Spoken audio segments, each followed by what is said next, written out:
constitutes a great woman. Her worth is far beyond rubies.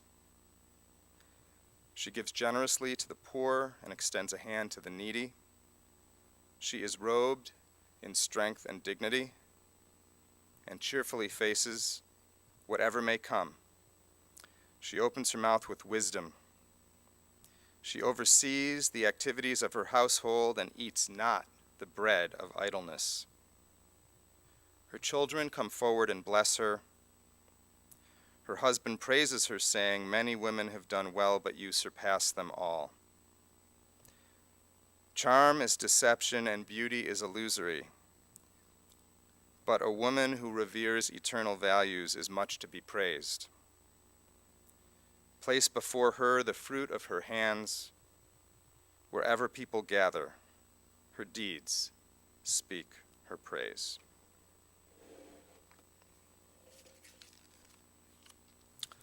We have come together this morning to celebrate the life and to mourn the loss of Rena Weissman. May her memory be for a blessing. We recall the gift of her presence in our lives. We are thankful for all that was good and true in the way that she lived, and for the precious memories which shall endure among those who knew her and loved her. And let us acknowledge that today is the merest beginning of the process of distilling the legacy that Rena leaves to us, a process that will continue over the coming weeks and months, and for many of us, last far into the future. We will have a number of reflections on Rena's life presented during this morning's ceremony. I will offer an initial overview, and then we will hear from several of her children and her grandchildren. Rena Pearl Billow Weissman was born into a working-class Jewish family in the city of Chicago in 1931. She was blessed with what her son Larry calls a practiced intellect, a mind filled with curiosity about all aspects of the world, which would play an important role in her own life and in the life of her children and grandchildren.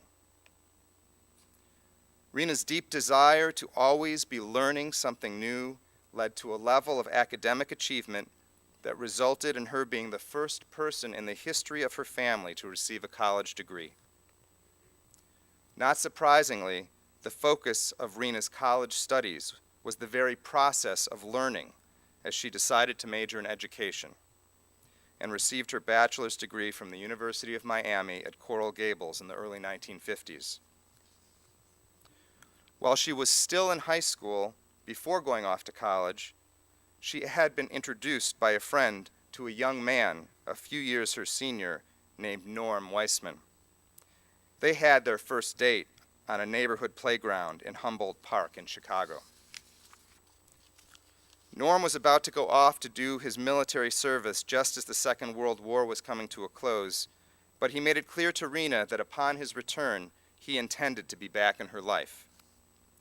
Norm kept his promise, and upon his return to Chicago in 1950, the two of them took up where they had left off and began to date, though not yet in a serious way. As fate would have it, Norm was soon called back to the military with the startup of the Korean War, and he ended up being away for another 2 years. At this point, he was doing his service in Alaska, and Rena was studying in college down in Miami, but they kept in touch by mail. And when Norm once again returned home 2 years later, the two of them became an item in a much more serious way.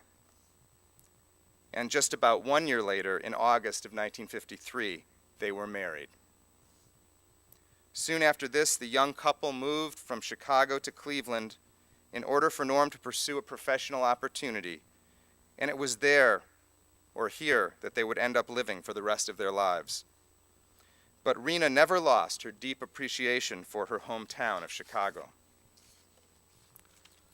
Once in Cleveland, it wasn't long before their family began to grow at a fairly steady pace. Jeff was born in 1955, followed by Larry in 1957 and Danny in 1961, and finally in 1966 the family was complete, with the arrival of their daughter Nancy. Rena loved being a mother, but she was anything but the traditional Jewish stereotype. Instead of expressing her care for her family through food, she did so through her passion for learning and education. She was also a big believer in the importance of children developing the skills for their eventual independence. And this, combined with her early and strong belief in the women's liberation movement, meant that Rena saw to it that her kids had familiarity with and competence in household tasks, such as doing the laundry, washing the dishes, and taking the garbage out. While her children may not have been so excited about this particular part of Rena's parenting philosophy, they soon came to appreciate how their parents' interest in people and love of authentic conversation made their house a favorite hangout for all of their friends. Beginning when they were in elementary school and only growing in strength as they all became adolescents and beyond, Rena and Norm became like a second set of parents to many of their kids' friends. They would ask real questions and listen to problems and concerns. They would offer encouragement, guidance, and advice. As a result, there is no small number of childhood friends of the Weissman kids who would make sure to pay a visit to Rena and Norm whenever they happened to be in town. This same passion for being involved with people of all ages was maintained by Rena and Norm even as they got older and their children married and had children of their own. They were intent on building relationships with their children's spouses, and even when there were rough patches, they both, and especially Rena, maintained a commitment to working things through. Rena also earned the appreciation and respect of her children-in-law by giving them the space to make their own decisions with their respective families, rather than trying to assert herself into those processes. And ultimately, each of the adults who joined the Weissman clan through marriage felt that same sense of connection to Rena and Norm as the kids' friends had when they were growing up. Just as their children would say they were not typical parents, their grandchildren would say they were not typical grandparents. Rena was definitely not a typical grandmother. She was always aware of the latest trends and topics in the world, and she would pursue conversations with her grandchildren about them. She loved discussing art, history, and politics, and she made it her business to teach her grandchildren about these important parts of human culture, even as she had with her children previously. She set aside time on a regular basis to get together with her grandkids. They would often meet for brunch at a place of the grandchildren's choosing on a Sunday, and then head off to the art museum, where Rena would model for her young descendants the proper level of intensity one should aspire to when attempting to appreciate a true work of art. And just as her children's friends had loved spending time at her home a generation earlier, so too, many of her grandchildren's friends often suggested going over to Rena's, where they knew they'd have a great time and some great conversation with an elder who knew how to engage with young people. For Rena, there were two central ways of learning about the world, through reading and through direct experience. And these also she modeled and encouraged among her children and grandchildren. She always seemed to have anywhere between 5 and 10 books checked out of the library at any given time, and the topics would run the gamut, from quantum physics to the latest big novel and everything in between. Rena's voracious appetite for information and understanding was mostly an admirable dimension of her life. The one complication that flowed from it was that it gave her quite a bit of confidence in her own opinion of what made the world tick. She was, of course, always open to dialogue with friends and family who may have had differing opinions, but it would take someone with an equally broad knowledge base to have any hope of changing her mind. Maybe the one thing that was even better than reading, from Rena's perspective, was the opportunity to learn through traveling to different parts of the country and different parts of the world. This passion to travel was one that she successfully transmitted to her children and her grandchildren. And creating opportunities to travel became an extremely important aspect of how Rena and Norm spent their time in the second half of their married life. They traveled to many different corners of the world together, even once meeting up with Jeff and Claudia when they all happened to be in Thailand at the same time. In the mid-1990s, when Norm suffered a stroke, the traveling had to be put on hold. But through Rena's determined support, Norm managed to recover much of what had been initially lost to him, and they were able to return to the activity they both so loved. Rena's approach to dealing with her husband's stroke is just one example of another important characteristic in her life. She refused to be defined or confined by the challenges or pain which came into her life at various periods. She never complained, and she always managed to keep looking forward towards the future. That was the case when Norm had his stroke, and that was true even when she was confronted with losing him after 54 years of wonderful marriage.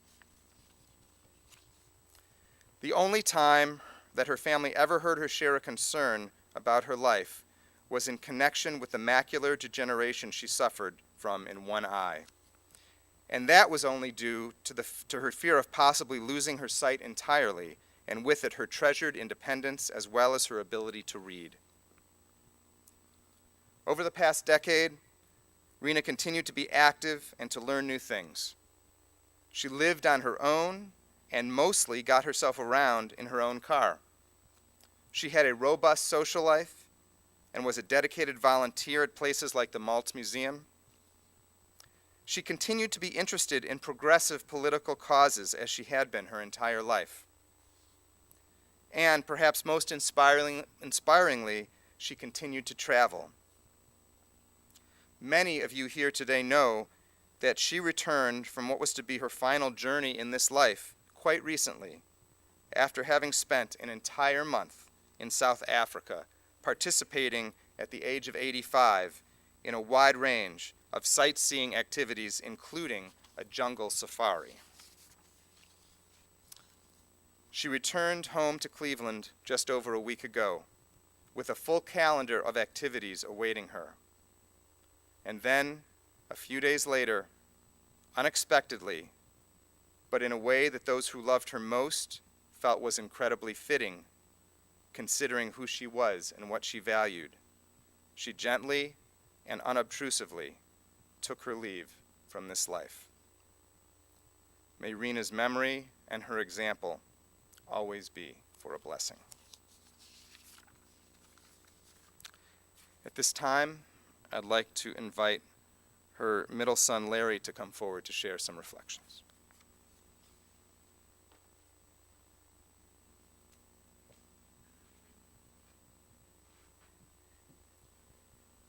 Thank you. And thanks to everybody for coming. I'll start this way.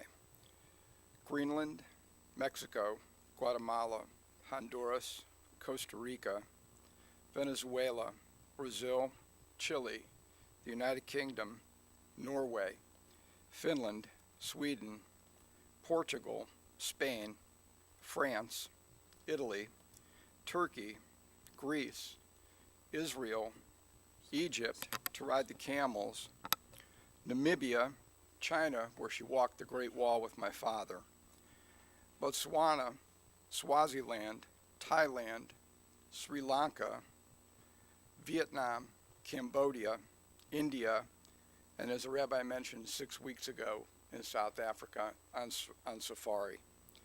There's some debate in my family as to whether or not my mother and father visited Australia and New Zealand, so I'll use that because I'm sure I left some others out. My mother believed that college really for us was the beginning of education, and that you could learn just as much. And she really, really pounded this into us, that you could learn just as much from travel and through reading books. And the last 3 books that she was reading that I found in the house this past week were The Elegance of the Hedgehog, The Ideas of 1,000 Philosophers, and some book that I couldn't understand about physics. So those are things that you may have known about my mother if you knew my mother, but I wanted to touch on a few things that you may not have known.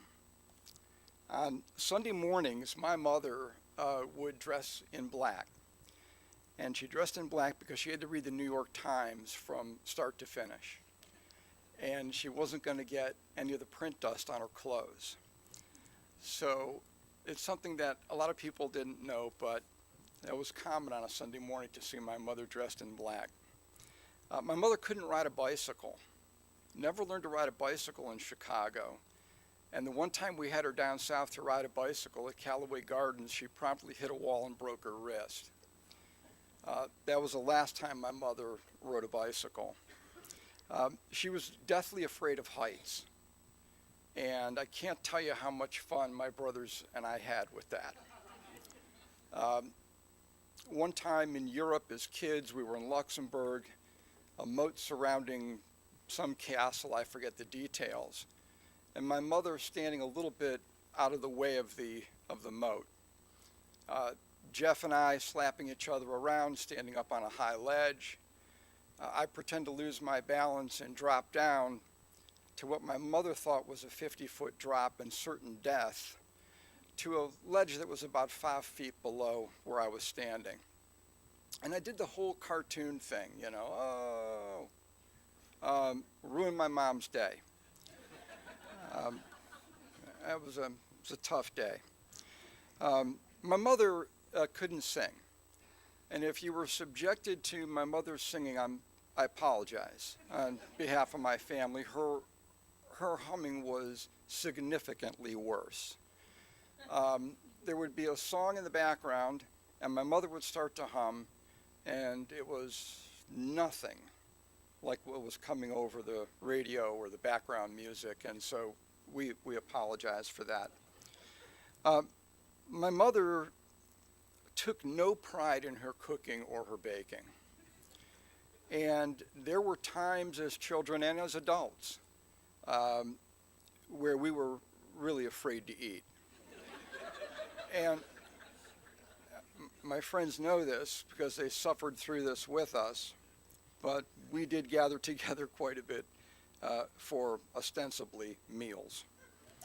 My mother tried to play tennis, and she looked great in her tennis outfit, but she really was a very terrible tennis player. And she played because she loved my dad. It was really that simple. My mother always said to me that she was living proof that you never have to eat vegetables or anything green. And we all thought that was fascinating as well. My mother could find a grammatical error in anything I wrote, could find a grammatical error in War and Peace, but she couldn't do simple multiplication and complained about it all the time. I was lucky because my mother provided me with a childhood that was somewhat extended. At the age of almost 60 years old, I was able to come through Cleveland on business trips and sleep in the same bedroom that I had 55 years previously. It enabled me to step back and ground myself at times when it was important to do that. And it was as though I was drinking from the garden hose again. My mom also enabled me to keep up with my friends. So, as a normal course would have it, my friends, my parents would become friends with my friends' parents. And as my friends went all over the country and all over the world to do whatever they were going to do with their lives, I relied on my mother to keep in touch with people and tell me later in life how my friends were doing. So she was a connective tissue that became really powerful and really valuable. Today I know what Michael Rubin is doing. I haven't talked to him in 25 years. Today I know what the Solish brothers are doing and have reconnected with them through my parents. These were my childhood buddies. I frequently hear about the Hackmans or the Salishes or any one of a number of my childhood friends through the connective tissue that my mother provided. And just a month ago, she held her two twin granddaughters.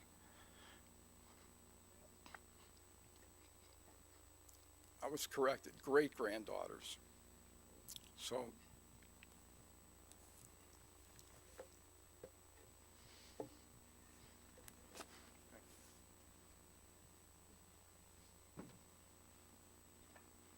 Thank you so much for that window into Rena's life. At this time, I'd like to invite Rena's youngest son, Danny, to come forward.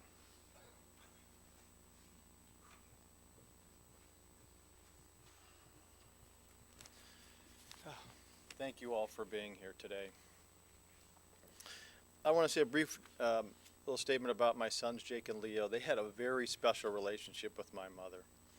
They spent so much time together and had so much fun with my mom. It was really, really something special.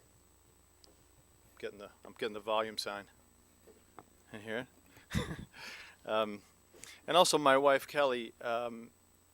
They're very similar people. They're both outspoken, opinionated, and have had over the last 30 years, 25 years that we've been married, an incredible relationship that has been just wonderful to watch.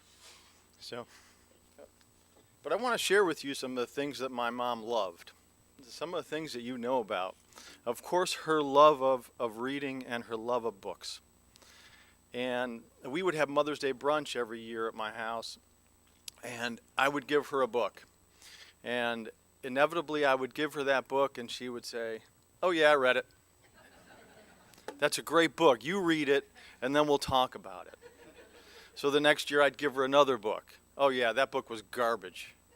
Everybody I know loved that book. I hated that book."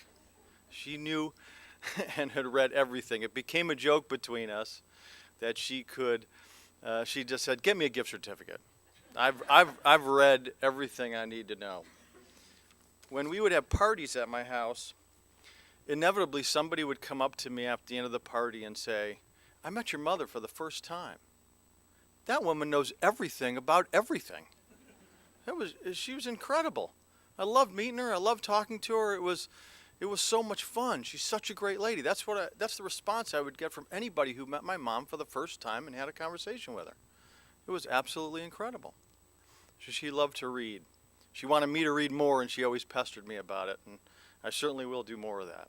But my mom loved my dad. We all know that. The people who witnessed their relationship know how much she loved my father. And as the rabbi talked about it, when my dad got sick, my mom was not a very nurturing person by nature. She fostered independence in us, basically saying she made us do things on our own. Some of it was she didn't want to do it, and some of it was, "You're going to be independent and you're going to do this." And that's what she did with my father when he got sick. She wasn't just happy enough that he survived. It was okay to survive, but she wanted him to live, and she willed it in him. She pushed him. We would sit in that family room. My dad would be laying on the couch, and he would say, "Oh, can you get me some water?" And she'd say, "No, get it yourself. You haven't walked enough today. Get up." And another times he would say, "Why do I have to get up?" She would say, "Well, you're getting up because we're going to Spain. That's why you're getting up. I made the reservations. We're going." And they would go and have a great time. They would have an incredible time, and that's how she loved my dad. She loved her children, me the best. No question. It's never been a debate. You can't argue it. I'm sorry, but that's just, She told me privately many times. She probably told each of us privately not to tell each other, but that's what she did. In our family, the children could do no wrong, especially Nancy. Jeff could do a lot of wrong. We all could at times, but she loved us all differently, and she loved us all individually, and she loved us depending on what we needed and gave us what we needed. whether we were successful or things that she knew that we were doing that might have been a mistake, she supported us through it. She might have told you, I don't think this is a good thing to do, but she supported whatever decision we made. She caught us when she failed. She reveled in our successes. She exaggerated a lot of our successes. Larry took a summer class at Harvard. He became a Harvard guy. There was some of that, we all know. She put up with us, especially the three boys and my father. The three of us were three stooges. My dad was another one with us. He wasn't over there with my mom disciplining us. He was another stooge. There was four stooges causing all kinds of trouble. My mom would get ticked off, and finally she was like, I got to have a girl in this family. This is out of control. And we got wonderful Nancy. They also told us that one of us was a mistake. They've always told us this. It's been a source of family discussions for years. I don't know if it's in the will as to who was the mistake. I don't think it will be in there, but they told us one of us was. We've had all kinds of theories about it. Was it Jeff too soon? Larry's 15 months later. There's a quick kid there. He could be the mistake. I'm 4 years down the line. That could be a mistake. Nancy, we know, was not the mistake. So one of us is. I don't think we're ever gonna know that. But she taught us how to appreciate life and to live our life as a family by example. No matter what we did or accomplished, she only wanted us to be happy. She didn't care what we did. She just wanted happiness for us. And that's how she loved her children. My mom loved the grandkids, all of them, as you've heard, and you're going to hear from a couple of them. My kids, Jake and Leo, we would drop off at Grandma's house, and we would go to dinner. And we would go to dinner for a couple hours. We'd come back and pick up the kids, and on the way home, Jake might say something to me like, hey, Dad, is your 401k diversified enough? Or Leo might say, hey, we watched Susie Orman the whole time, and she wouldn't let this guy buy a car. It was so much fun. And the questions that we got, we just knew that they had special time. They weren't sitting there watching cartoons. They were sitting there watching Susie Orman with my mom, and my mom was teaching them about finance. My mom took every opportunity to teach my kids, and every day was different, and she loved them deeply. My mother loved all of you. She loved all her friends. And we would say to her, hey, why don't you go to Florida for the winter? Why don't you spend a few months down there, January, February, March? Why don't you go to Atlanta? And she would always tell us the same thing. I don't want to go there. My friends are here. I don't want to be down there. I said, Mom, you make a few new friends. I don't want any new friends. I love the friends I have. I don't want to spend the winter down there. I want to be up here where everybody is, where I can go to my classes, where I can see you guys, where I can do everything with my friends. And she cherished the friendship she had with all of you. She absolutely loved it. She never wanted to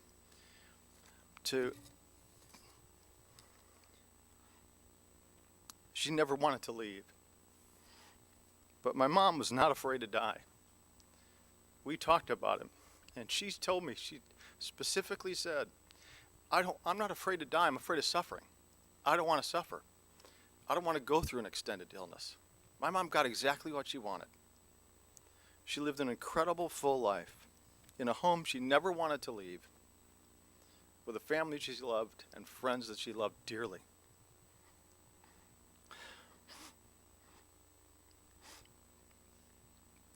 I know for a fact that in her last act of dying, she would never want any of you to be sad. She would never want any of this. And I know that she would say right now, she would say, smile, be happy, enjoy your life, every moment of it, just like I did. Thank you, Mom. And now I can cry.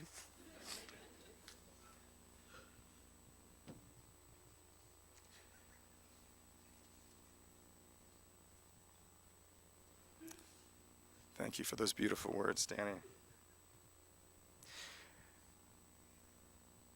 I'd now like to call upon Rena's daughter, Nancy, to come forward to share some thoughts.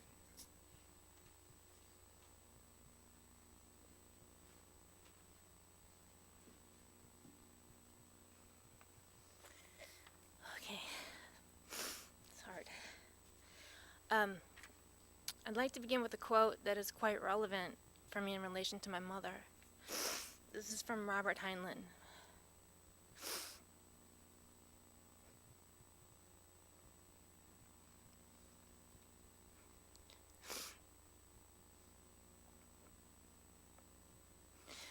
Being a mother is not an attitude, it's an attitude. Being a mother is an attitude, not a biological relation. Over the past 6 months,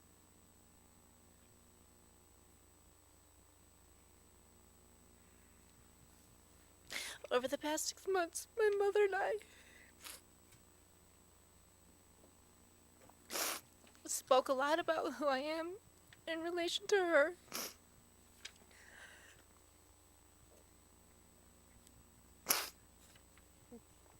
And the bottom line was always this.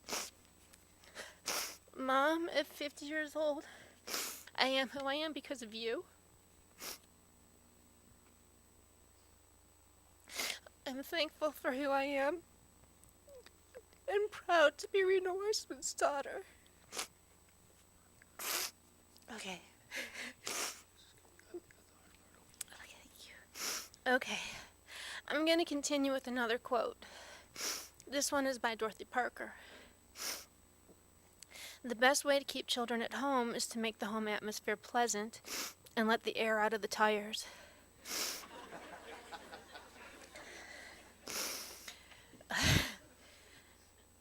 Growing up at my house was interesting to say the least.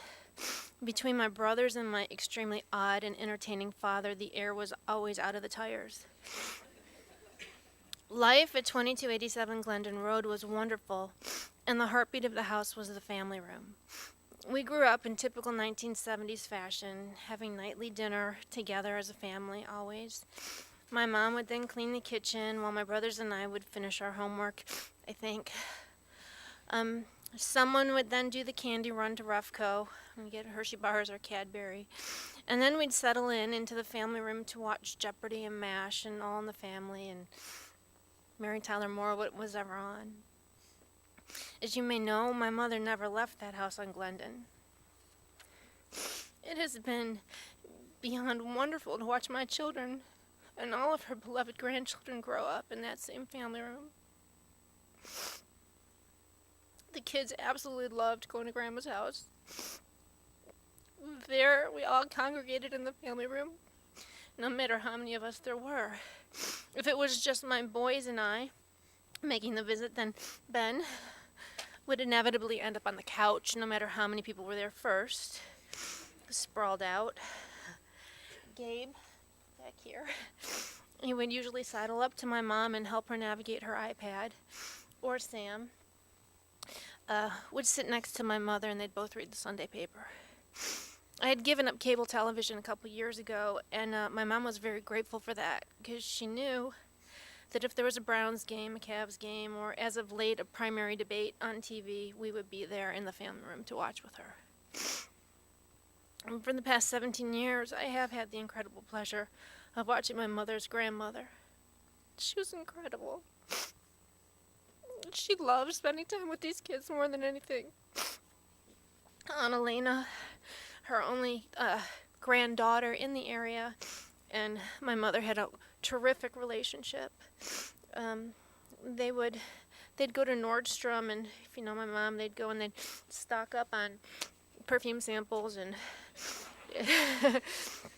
and she'd say to Aunt Elena, "We can't afford Jo Malone, but we can sure smell like it." Another tradition that the older grandkids had with my mom, the rabbi touched upon, was Sunday brunches. And she'd let the kids choose the place to go to. And knowing that my mother's favorite place was First Watch, the kids would always choose the Inn on Coventry. And she loved spending time with the kids alone. After brunch, they'd usually go to the art museum, which we talked about as well. And the kids there learned to master the art of the grandma stroll. And the grandma stroll consists of her with her hands clasped behind her back while thoughtfully gazing at a work of art. I encourage you to ask for a demonstration of this stance from any of the kids in the next few days. Thank you. Let me stand here with you. Let me stand here with you.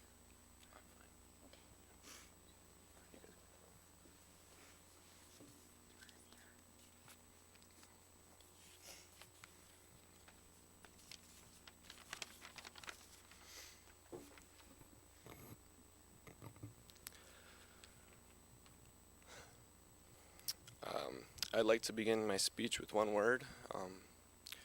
That word is marvelous.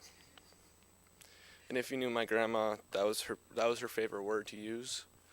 But it was also her lifestyle.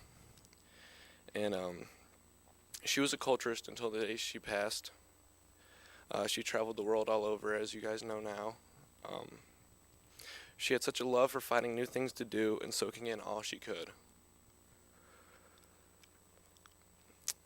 Most recently, she went to South Africa, and she told me a story of her in the African bush on safari, where she wandered away from her group and somehow found her way at a native village with a native right outside his hut.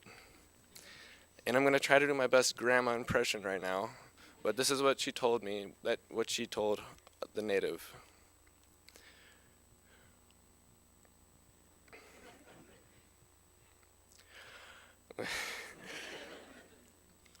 I'm just an old, white, suburban lady. Can you please help me get back to the town and back to my group? And the native spoke no English, but he did bring her back to the town, and they parted ways by him he gave her a high five. And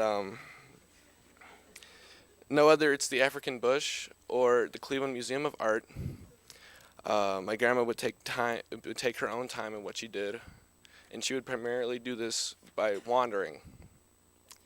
And with my mom being a librarian, I had to put a quote in here, and that is a quote by J.R.R. Tolkien. It's all that is gold does not glitter. Not all those who wander are lost.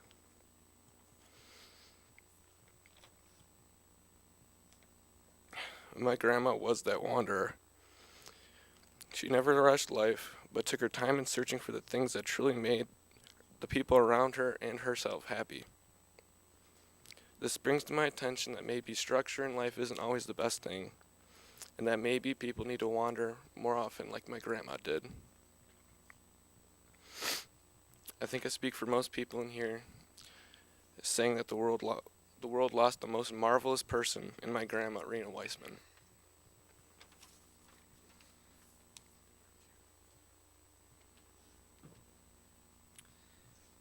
Thank you so much, Ben. And this time I'd like to invite Sam to come forward to share a final tribute to his grandmother.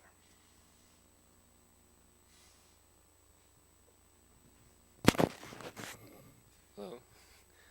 I'd like to say a few words about my grandmother.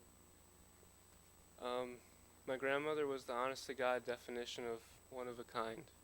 I'm sure everybody likes to say that about their grandmothers, but I'll fill you in some details that really set her apart. Number one, as you know already, she was an awful cook. Everybody raves about their grandma's cooking. Every grandma is supposed to be an iron chef. It wasn't the case with my grandma, but it's all right, because if there's an iron chef for takeout, she would be the undisputed champion. It's true, I can't lie. Number two, at age 85, she was still the most liberal person I've ever known. In fact, she set a precedent for being liberal, so much so is that when I was young, I was surprised, I was even shocked to realize that most people actually become more conservative with age. It was something that was really alien to me.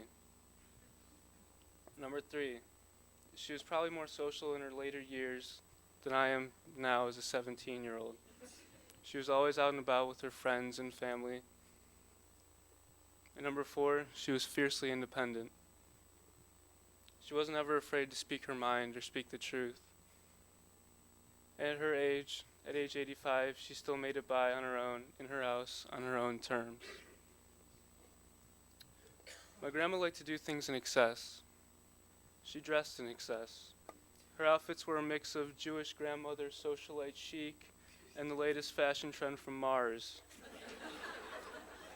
I'm sure most of you know she had her Michael Jackson pants and her makeup deal and her big Willy Wonka sunglasses that everybody loved. Just truly cutting edge. My grandma liked to learn in excess. At her age, she still took classes at Baldwin Wallace.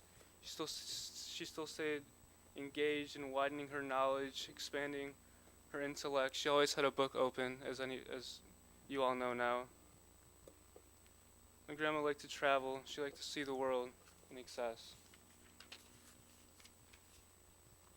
She's been across the globe and back. And if you don't believe me, just a few months ago, or just a month ago, she was actually lost in Africa. I think that pretty much sums it up. My grandma liked to tell stories in excess, primarily because she told them in excess. She liked to repeat a lot of stories, so much so that I probably know a lot of them by heart. However, I never ceased to enjoy listening to them. Secondly, because they're so vibrant. Whether it was her telling me how she was hit on by Frank Lloyd Wright, or how her mother had taught her to be the best jaywalker in all of Chicago. Her stories always left you with a healthy mix of, wow, that's incredible, and she's got to be bullshitting. It's true. However, the most important thing she did in excess was love. She loved with all her heart. Did not matter if you were a friend or family. The fact is that whoever you were, you felt her love. My entire life, every time that I saw my grandmother, I never failed to hear 3 words come from her mouth. Those words were, "I love you." I've always had her love to fall back on. When times have been hard, and then the world made me feel depraved of love, hers was always there. Her love was constant. It was a fact. It was more of a fact than the existence of gravity or the sky being blue, or the grass being green. Her love was constant, and she always made sure to let me know. I can say that her love was excessively incredible, and I am excessively lucky to have felt it. Now, like her stories, Grandma never lost her vibrance. Sure, she became less physically keen over the years. She became less agile, which is pretty much inevitable with most old people. She had trouble with her vision. And sure, she lost some of the hearing over time. Sometimes in a conversation, she would make comments that would make you think she was completely stoned out of her mind. But she wasn't. She must have misheard something and said something that didn't really make sense, but it was just because of her hearing. She wasn't stoned. But these little setbacks were trivial. Grandma maintained the same energy the entire time I knew her, which is astonishing. I can say that every second of her life, she truly lived. And I never thought otherwise. She never gave me a reason to think otherwise. She was incredibly active in her community. She was educationally, socially, politically active. She was extremely active in family life as well as with her friends. She really lived. I want to end by saying this. Just last weekend when I learned of her death, I was sad, I was confused, and I was bitter. I was bitter because she didn't make it to experience the upcoming milestones in my life. This year I'd be turning 18. I'd be coming up on only having one more year of high school until the real world. My brother Ben is becoming a star athlete, as well as finding an incredible passion in cinema that had so much potential. Little brother Gabe had been showing promise in music with his cello, and he makes these songs on the computer that I don't know how, but they're incredible. They really are. Jake, my cousin Jake, would be coming up in high school next year, which is a very important milestone for any teenager, and he was continuing to be a brilliant footballer, as soccer that is. My cousin Annalena is a senior in high school. She would actually be finishing high school and facing the real world, facing college. Little cousin Leo, making it through those hard, difficult middle school years. Cousin David, feeling that sweet success in his new business venture. Michelle, just having twins. And she didn't get the full experience of all of these. And that was why I was bitter. But Grandma wouldn't let me stay bitter for long. I realized there's no need to be bitter. I was lucky enough to experience 17 years with my grandmother. 17 unforgettable years with her I wouldn't trade for anything. 17 incredible years with her that compensate for anything she might miss in the future. 17 years of unconditional love, vibrance, fervor, and fulfillment of life. Thank you.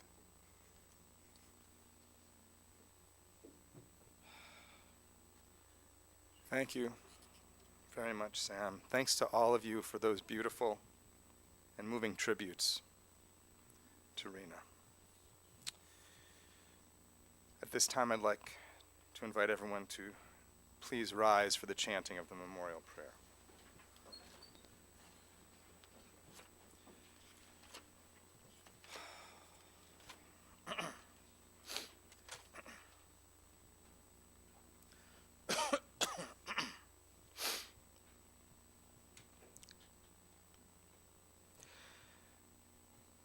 El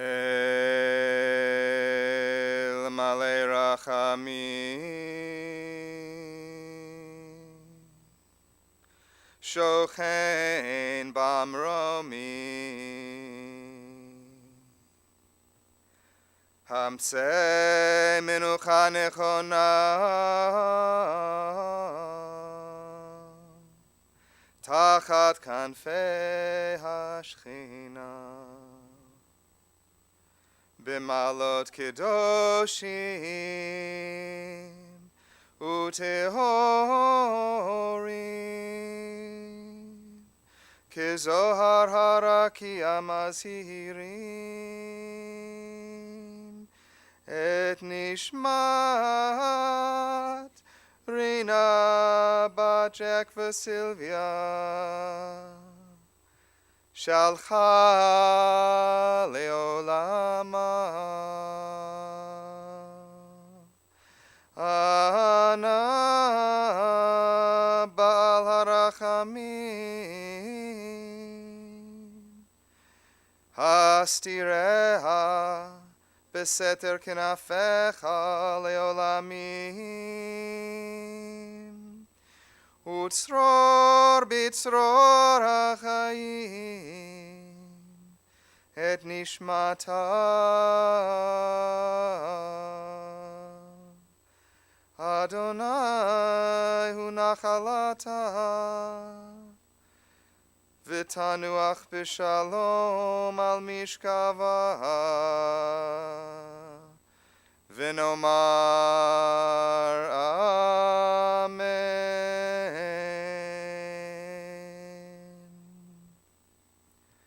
God filled with mercy, dwelling in the heavens heights, bring proper rest beneath the wings of your Shekhinah, your divine presence, amid the ranks of the holy and the pure, illuminating like the brilliance of the skies, the soul of Rena Weissman, who has gone to her eternal place of rest.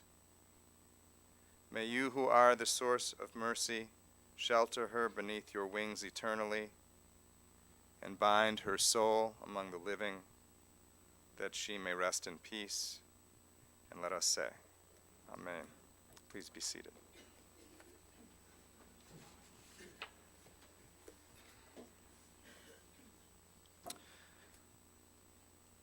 Following burial at the cemetery today, the family will receive friends at the residence of Daniel and Kelly Weissman, 6847 Wildwood Trail in Mayfield Village, until 7 p.m. this evening. Also tomorrow, Thursday, from 2 to 4 p.m. and 6 to 8 p.m., and then again on Friday from 3 to 7 p.m.